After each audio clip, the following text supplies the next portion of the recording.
guys, Brandon from Thurston.com. Today we're talking about sport-specific training. What is sport-specific training? When people say this, it really tends to irk me, but we're going to break down what that is. So the first thing I really want to talk about here with sport-specific training is that there is no such thing as sport-specific training other than doing the sport itself in the competitive nature that you would normally do it. Okay, so what I mean by that is if you play soccer, or you play basketball, or you wrestle, or you play football, anything like that, the most specific you can get is the in-game aspect of that particular sport. That is sport specific because you're never going to be able to duplicate that even in practice, because it's not the same as having a competition on the line against somebody you do or do not know with other implications on the line. There's mental aspects that come to this, and you're never going to quite have that sense of urgency that you will when you're actually doing the sport, right? We all know we get the jitters. You definitely get hyped up, you feel the adrenaline rush when you're actually playing. If you're not getting that in practice, then the first part is you gotta understand you're missing that part of the sport specific. And I think many people do not think about the mental aspect of sport, and it does play a big factor in terms of your performance, because you see it all the time for either announcers, or you even see it against competitors that you play against.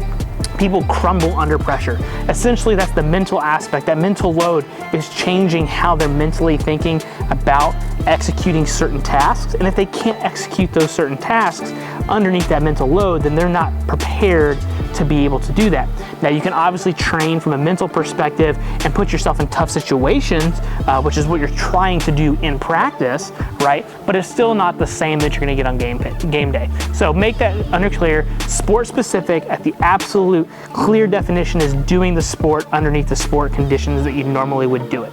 Anything else is a derivative. Now, can you do quote unquote sport specific like training? I do think so. Again, that would be your immediate practice of the given sport.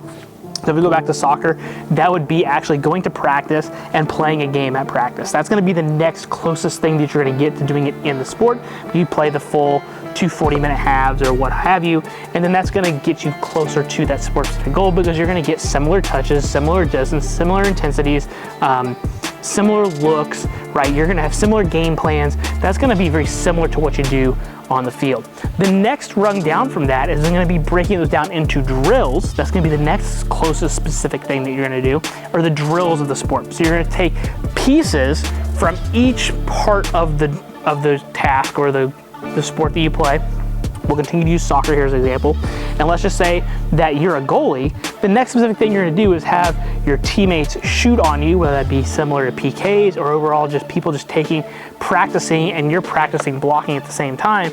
That's gonna be somewhat specific because you're gonna practice your tasks you have in the game. But again, you're not gonna have to run out and kick. You're not gonna have to do anything else other than try to block the goal. Then the next task would then be anything from a preparation perspective in that sport. So going back to soccer, that would be doing different running and different intervals. You're obviously gonna have to run, stop, change direction, do things like that. Any kind of your instruments like that, again, that's somewhat specific, but it's still another task and rung down from what you actually do during the sport. You can tell that means there's no even soccer ball involved. So you can see how that's not specific, because there's no soccer ball involved, which you do have to have in the game, which is gonna help you. So you can still develop certain qualities, certain systems, and absolutely that can help transfer over to the sport, but it's not gonna be a 100% transfer, just because, again, we don't have the ball and the mental aptitude and having to react and different opponents and pushing people, right? So that's gonna mix things up. Then you start to back away from that and you start looking at like low-level drills that are going to involve the ball, but again, they're in very short, small spaces. Sometimes we might call these small games or what have you, or dribbling around cones. If we're talking about basketball, that'd be working on free throws or just layups. Again, certain tasks that are close to that, but you're breaking it out even further to where there's literally no pressure. You're just kind of going out and doing it yourself, whether that be outside at the park and things like that. It's just completely individualized, and there's no like really team atmosphere. It's not competitive, there's no drill. You're just practicing the fundamentals of a certain task that you need for that sport. Then the next part would be like what I kind of do for a living, which is the strength and conditioning and the sports performance aspect for the sport. As we like to say many times, there's not a squat rack or a bench press or a deadlift out on the field or in the court or in the swimming pool or anything like that. So all the stuff that we do here in the weight room is general. There is no sport-specific exercise in the weight room that's going to go directly towards the sport. We are all, every professional, I don't care what anybody says, they are doing their best to find the highest transfer of certain exercises, muscles, adaptations that can potentially help that athlete. So usually you're gonna see big quality bang for your buck exercises because it takes a lot of muscle, requires a lot of strength, a lot of coordination. It's gonna develop certain energy systems, particularly if you're doing certain things incredibly fast, or you're doing things with velocity-based training and you're trying to hit certain speed adaptations, so you're trying to train certain muscle fiber types. Again, it's all still general because we don't know exactly how well it's going to transfer over. We know that it can to some degree, but there's no way that I can say if you can deadlift X amount of your body weight that you're gonna guarantee run this fast or score this many goals or hit this many free throws or jump so high. It's very, very hard to tell. We can only go anecdotally off what's worked best with other athletes that we've trained and with the adaptations that we're after, and we know what sports generally require what types of adaptations from a conditioning, a strength, a speed, and a power. We can get some ideas, right?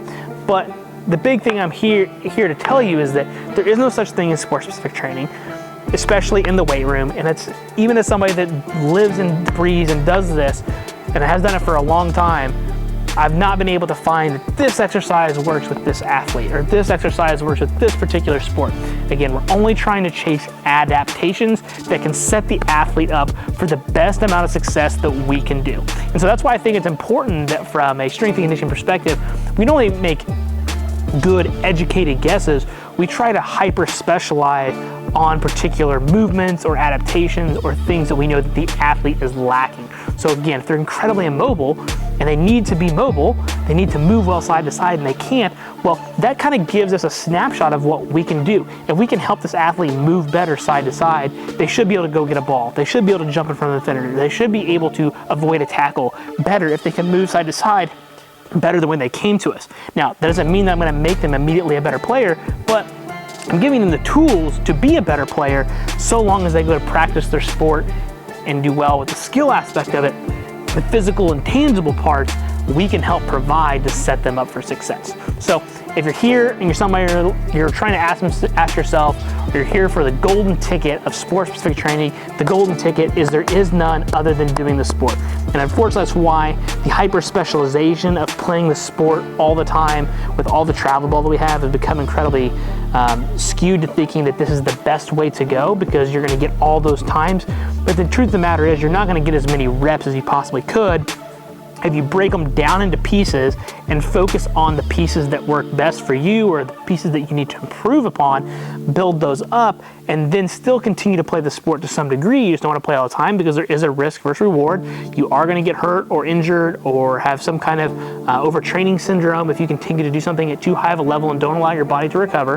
But if you can break the pieces down and build up certain qualities over time, the base gets bigger, everything else will rise, and it just looks like long-term athletic development is truly all that you really need from a specific perspective. And that's ultimately why I'm trying to educate you on this, is that sports-specific training is just a hype that it really is out there, and it is not. So as a strength and conditioning coach, my intake from my point of view, from my field, is that if you're wanting to get better at your sport, practice your skills every single day, the best way that you can by yourself, whether it's shooting free throws, layups, three-pointers, dribbling skills, soccer skills, swinging a bat, throwing, playing catch with dad or mom, going to the batting page a couple times a week, anything like that you can practice your individual skill set is obviously going to help you. But then that's when you pair it up with something like strength and conditioning. And then what you find is that we, again, give you the power, we give you the speed, we give you the strength, we give you the general physical preparation to excel at your sport. So when you go back to keep doing the hitting lessons or pitching or some of the other fine skill tasks that you're focusing on, you'll get more from those individual tasks by putting good quality effort into the strength and conditioning program that you're in, or a weight room that is closely similar to what you're gonna do. Now, my caveat here would be that strength and conditioning can help you to some degree in terms of specifics because you can work in planes.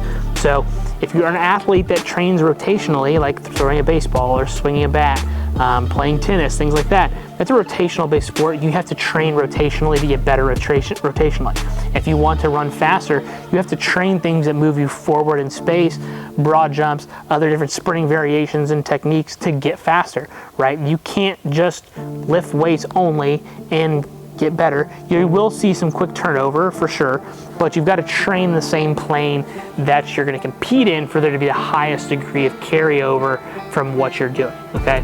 So if I'm doing rotational throws and I sprint, am I going to get faster? Probably not.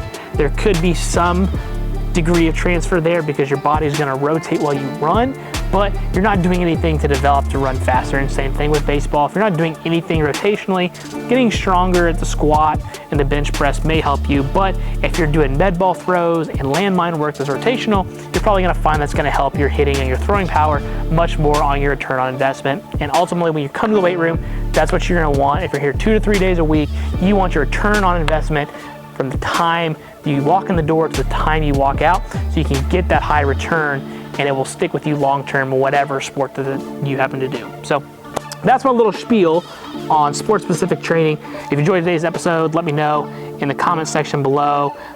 Like the video, share with anybody you think that needs to see this, and we'll make sure we see you next week at the next video.